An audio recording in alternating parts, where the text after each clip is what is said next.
한약재 감별 정보를 말씀을 드리겠습니다. 본 강의는 한약재 적극적 활용을 위한 목적으로 객관적으로 본초학적인 정보를 수집하여 정리했습니다. 특히 그동안에 논란이 됐던 약재를 중심으로 해서 약재 상태 감별 부분을 요약하여 집중적으로 설명하도록 하겠습니다. 오늘의 대상 약재는 부자입니다. 부자는 본초학의 가장 오래된 서적인 신령 본초경에 기록이 되어 있는 약재고요. 아코니튬 속에 속하는 식물의 그 측근의 뿌리를 가공을 한 겁니다. 부자의 약성가를 보면은 신열에서 주 분류한다.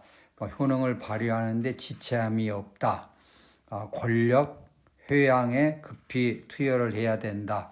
부자는 온리약이고요. 그 중에서도 온하초시키는 약이죠. 그래서 대표적으로 회양 권력에서 중증으로 급히 급증으로 투여를 해야 될 경우에 사용하는 그런 약재가 되겠습니다.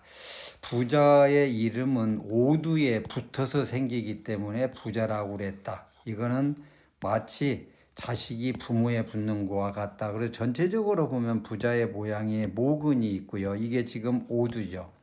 그다음에 옆에 측근인 자근이 이렇게 붙게 되는데 이게 옆에 붙었다. 그래서 부자 그렇습니다.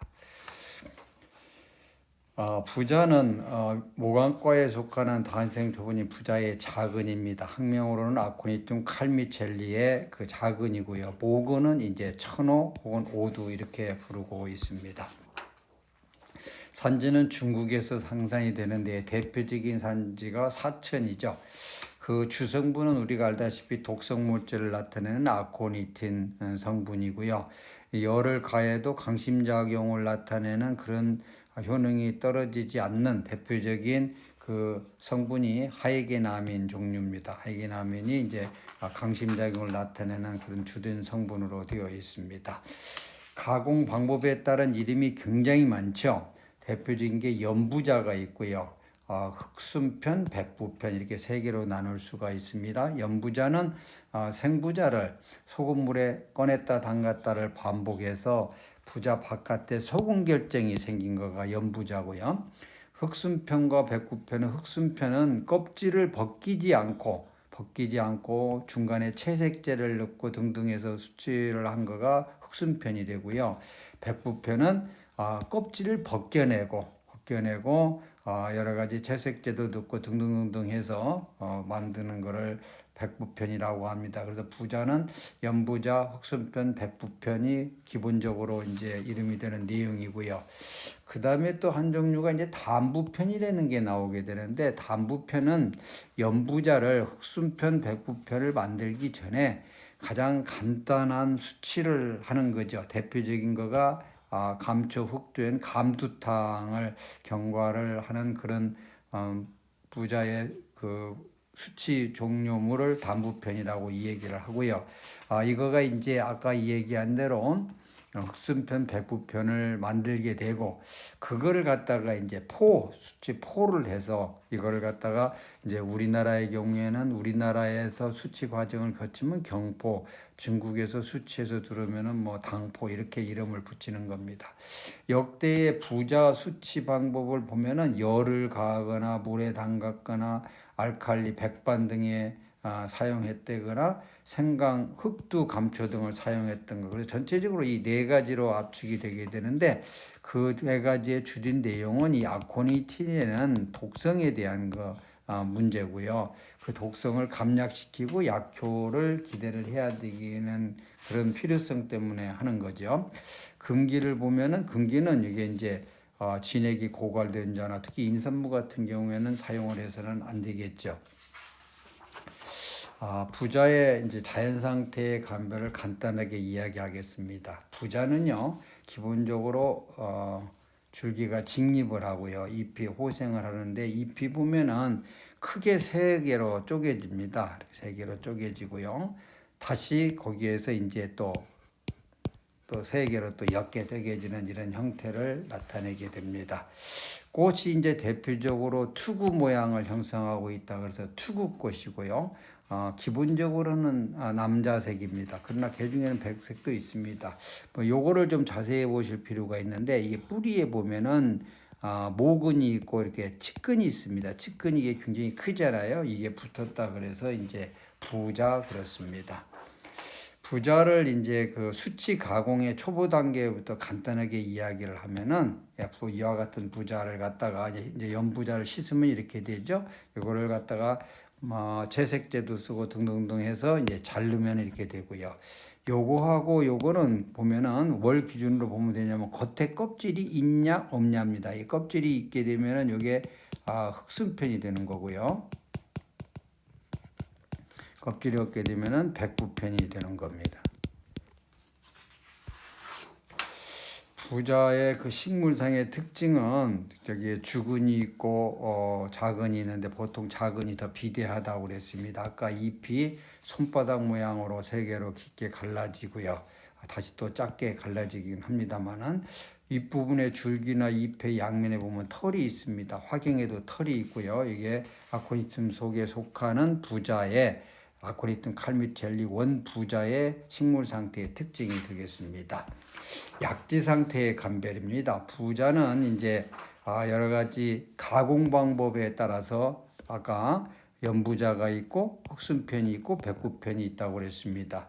요거를 먼저 보게 되면은 약용 부위가 자근이죠. 자근이 부자고요. 요걸 갖다가 소금에 저기 한 거 연부자, 유피한 거 껍질째, 껍질을 벗기고 수치한 거를 흑순편, 백부편 이렇게 부릅니다. 그러나 이제 아코니tum 칼미첼리의 이 모근이죠. 모근은 천호라는 이름으로 우리 약재로 사용하고 있고요. 또 같은 아코니tum 속에 속하지만은 쿠즈네르프가 대표적인 종류입니다만은 모근과 자근을 구분하지 않고 저는 초호가 있고 그렇습니다. 전체적으로 보면 부자가 있고요. 그다음에 천호가 있고 초호가 있고 부자하고 천호는 학명이 같고 초호는 아코니tum 속에 속하는 이 쿠즈네조피를 비롯한 기타 종의 모근과 자근이 모두 다 초호라고 그렇게 이해를 하면 되겠습니다. 부자와 초호의 약재 상태의 감별은 이제 부자는 자근이고요. 초호는 아까 모근과 자근이고요. 훨씬 크기는 이제 부자가 큽니다. 네, 여기는 까마귀 머리 모양으로 되어 있고 그래서 식물체도 조금 차이가 납니다만 약재 상태에서는 부자와 초호를 구분을 할 수가 있습니다. 이게 부자의 연부자입니다. 연부자인데 연부자 보면 특징적인 거가 겉에 보면 소금기가 다 있죠. 소금기가 있고 이게 보면은 이게 볼록볼록 나와 있는 거가 있는데 이거를 이제 정각이라고 그랬습니다. 정각 이게 못정자죠. 못같이 나와 있다는 거죠. 소금 결정이 특징이고요. 요거를 이제 자르게 되면은 잘랐다고 하더라도 소금 입자가 다 있죠. 소금 입자가 다 있는 걸 볼 수가 있고 조금 자세히 보게 되면은 여기에 이렇게 고리 모양으로 무늬가 되어 있고요. 보면은 또 이와 같이 근맥이 불규칙하게 있는 걸 볼 수가 있습니다. 이거는 뭐냐면 이게 아까 말한 단부편입니다. 단부편. 연부자를 씻어 가지고요. 감초 흑두탕으로 해가지고 간편하게 수치를 한 겁니다. 당연히 독성이 가장 많죠. 또 씹어봤을 때 맛도 제일 얼얼하고요. 부자의 연부자의 그 약재 성상의 특징은 회육색이고 소금 결정으로 덮어 있고 아까 정각이 있다고 그랬습니다. 정각이 있고 단면에 보면 소금으로 가득 찬 빈틈이 있고요. 혀를 얼얼하게 하고 마비감이 있고 품질은 회육색이고 표면에 소금 결정이 붙은 거가 좋다 그랬습니다. 유통부자의 종류에는 이제 아까 말한 대로 연부자도 있습니다만 연부자를 이제 가공한 거를 재부자라는 이름을 사용을 하는데요. 흑순편, 백부편 있다고 그랬죠. 재부자의 방법 중에 단부자가 있고 여기 지금 포부자가 있습니다. 전통 수치 기법 중에 하나인 감두탕으로 추가한 것이 단부편이고 여기에 다시 열을 가해서 볶으면 포부자가 되는데요. 포부자도 시행 장소에 따라 중국에서 만든 거는 당포부자, 우리나라에서 만든 건 경포부자 그렇습니다. 모두 다 부자의 독성에 대한 대처 방법의 차이에 따른 분류입니다. 그래서 실제적으로 유통되는 게 보면 연부자, 경포부자, 당포부자, 편부자 형태로 유통이 되고 있습니다. 자, 이거가 이제 경포부자입니다. 경포부자는 우리나라에서 이제 수취를 한 경우라 그래서 서울경자를 붙여서 경포부자라는 표현을 사용하는데요. 우선 겉에 껍질이 있는 것도 있고 없는 것도 있고 그렇습니다. 색깔이 보면은 암황색이죠. 그다음에 기름기가 조금 있고요. 기름기가 있고 맛은 당연히 좀 얼얼합니다. 세로로 뻗은 금맥도 있고 그렇습니다. 이게 이제 당포부자입니다. 당포부자인데 중국에서 보통 수출을 해왔다고 그러는데 이 보면은 앞에 경포하고 다른 모습이 뭐냐면은 쭈글쭈글한 모습이 많습니다. 쭈글쭈글한 모습이 많냐면 이건 열로 인해서 수치 과정을 여러 번 반복하기 때문에 쭈글쭈글해진 겁니다. 대개 보면은 껍질이 붙어 있는 유피 상태가 많아요. 유피 상태가 많고요. 당연히 부자 종류이기 때문에 이와 같이 금맥은 있습니다.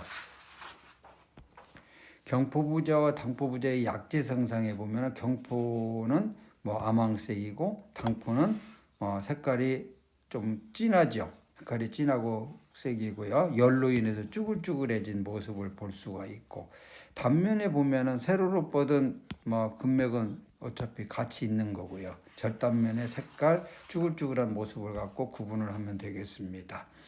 이게 이제 원래 했던 그 연부자에서 만드는 흑순편입니다. 흑순편인데 흑순편이 당연히 껍질이 있죠. 껍질이 있기 때문에 흑순편이죠. 색깔이 흑갈색이고요. 색깔이 흑갈색이고 여기 보면은 아까 말한 그 못 같은 정각 흔적이 있잖아요. 그 흔적이 있고 점차적으로 가면서 이와 같은 경우는 열을 많이 가해진 겁니다. 기름기가 있고 광택이 있고 그렇습니다. 요거를 이제 흑순편을 갖다가 불의 세기에 따라서 한 겁니다. 이게 약한 거고 중간 정도의 강한 게 열을 가한 정도에 따라서 이와 같은 모형을 나타내게 됩니다. 대표적인 특징이 흑순편이라면 당연히 껍질이 있어야 되죠. 껍질이 다 있잖아요. 껍질이 있으면은 여기 이제 흑순편이 되겠습니다. 흑순편의 약재성상의 특징 유피를 했고요. 겉은 흑갈색이고 단면에 보면 암황색으로 기름기고 광택이 있는데 이거는 아까 열을 가하는 정도에 따라 색깔이 변합니다. 전체적으로 보면 세로로 뻗은 기본적인 금맥은 다 있고요. 자, 이게가 이제 백부편입니다. 백부편인데 백부편은 앞에 같이 아주 그 열을 덜 가한 것도 있고요. 이건 중간 정도 열을 가한 건데요. 대개 중간 정도 열을 가한 거가 많이 유통이 됩니다. 그래서 색깔이 옅은 황색을 나타내게 되죠. 황부 편이고요. 껍질은 이제 벗겨진 거가 대부분이죠. 그래서 백부편의 약재성상에 보면은 흑순편과 같은 모양이지만 거피한 겁니다. 유피거기 때문에 황백색이고 반투명하고요. 각질 모양을 나타내게 되고요. 그런데 이제 한편 보면은 숙부편, 황부편 이것만 있는 게 아니고 부자의 이름은 굉장히 많은데요. 숙부편, 황부편이 있는데 이거는 어떤 정도냐면 만드는 거는 다 같습니다. 황부편에 같은 경우는 마지막에 감초, 생강, 홍화 이러이러한 걸로 달인물로 하기 때문에 전체적으로 색깔이 황색이냐 진한 황색이냐 수치 과정에서 만들어진 내용을 갖다 숙부편, 황부편 이렇게 이름을 붙이는 겁니다. 약재 상태의 감별 포인트 아까 한 걸 다시 하겠습니다. 이 부분을 주로 봐야 됩니다.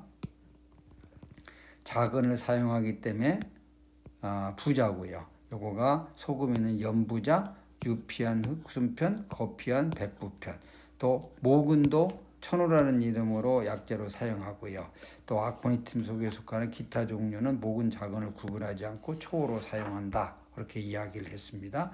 부자와 초호는 아까 자근이냐 모근 자근이냐 크냐 작냐 이렇게 모양이 이렇게 원추형이냐 또 가마귀 머리 모양으로 작냐해서 유형적으로 구분이 가능합니다. 부자에 대한 그 감별 기준을 정리를 하겠습니다. 부자는 아코니툼 속 식물에 그 기온에 따른 분류로 첫째 아코니tum 칼미첼리의 자근은 부자고요. 모근은 천호 혹은 오두 그렇습니다. 기타 아코니tum 속식물의 뿌리는 초로 모두 통일을 하면 됩니다. 그러니까 전체적으로 아코니tum 칼미첼리를 위해서 부자 오두가 되고 기타 종류는 초라고 생각을 하면 됩니다. 부자 공정 과정에 따른 분류가 연부자가 있고요. 흑순편, 백부편 아까 설명한 거죠. 그다음에 단부편이 있고요. 포부자는 수치 장수에 따라 경포부자, 당포부자 이렇게 구분이 된다. 정리하면 됩니다. 이제 중요한 부자의 복용 원칙입니다. 부자의 복용 원칙은 냉복을 하는 거고 소량씩 수시 복용해서 소량에서 점차적으로 증량을 대량으로 증량하는 방법을 사용을 해야 됩니다. 이유는 너무 잘 알다시피 맹독성, 독소 추적 때문에 그렇습니다. 우리가 노리는 거는 전신 기능 소약에 대한 회복이지만은 독성이 축적이 되기 때문에 여기에 대한 대비를 해야 되겠습니다. 그래서 부자를 사용할 때는 부자증이라고 이름을 붙이겠는데요. 이와 같이 1번부터 6번까지 있는 요 증상에서 2분의 1 이상을 보유할 경우에 2분의 1 이상을 보유할 경우에 6개니까 3개 이상이겠죠. 또 그렇게 해도 되고요. 각 하나씩 해서 전체 개수에서 2분의 1을 넘게 되면은 이게 소위 말하는 이한증이 되고 이한증이 되는 건 이게 부자를 사용할 수 있는 거가 일단 가능성이 들어온다 이렇게 정리를 하면 되겠습니다. 그래서 2분의 1 이상을 먼저 검토를 하고요. 부자증으로 서로 이렇게 검토 안에 들어왔다 하더라도 기본적으로 6개 건강을 사용을 부자 대신에 사용을 하고 6개도 온하초약이죠. 독성이 없을 뿐이죠. 그 다음에 건강은요 온중초약입니다. 온중초약입니다. 역시 무독하고요. 그래서 6개 건강을 사용하는 것을 우선 권을 합니다. 그래서 알다시피 부자와 건강과 감초 그러면 사역탕이든 처방이 되잖아요. 처방에서도 같이 활용이 된 예가 굉장히 많습니다. 그래서 이와 같은 것을 하는 이유는 부자의 그 독성으로 인한 약물 사고의 위험성 때문에 미리 견제를 하자는 겁니다. 6개 건강을 사용해서 그 다음에 이렇게 사용을 해서 적응증이 맞는다고 판단이 되는 증상이 나타나겠죠. 증상이 호전이 되고 등등등 하는데 아무래도 열감이 없게 되면은 요 다음 단계로 넘어야 되는데 독성이 가장 적다고는 편부자, 그 다음에 당포부자, 경포부자 순으로 소량에서 대량으로 이렇게 사용하는 방법을 사용을 하면 되겠습니다. 본 강의는 한약재의 활용을 위한 목적으로 약재 상태 감별 부분을 요약해서 집중적으로 설명하였습니다. 해당 약재의 그 한의학적인 내용이라든가 또 자연 상태 감별, 약재 상태 감별 등의 보다 구체적인 내용은 포라메디카에 접속하면은 확인을 할 수가 있습니다. 이제까지 부자에 대한 내용을 설명을 했습니다. 이 기고 내용과 의견을 달리하는 거가 있게 되면은 제 메일입니다. 이 메일로 연락을 주시면 제가 참고를 하도록 하겠습니다. 이후에 또 취급을 원하는 한방 약물이 있으면 제안해 주시기를 바랍니다. 이상으로 부자에 대한 설명을 모두 마치도록 하겠습니다.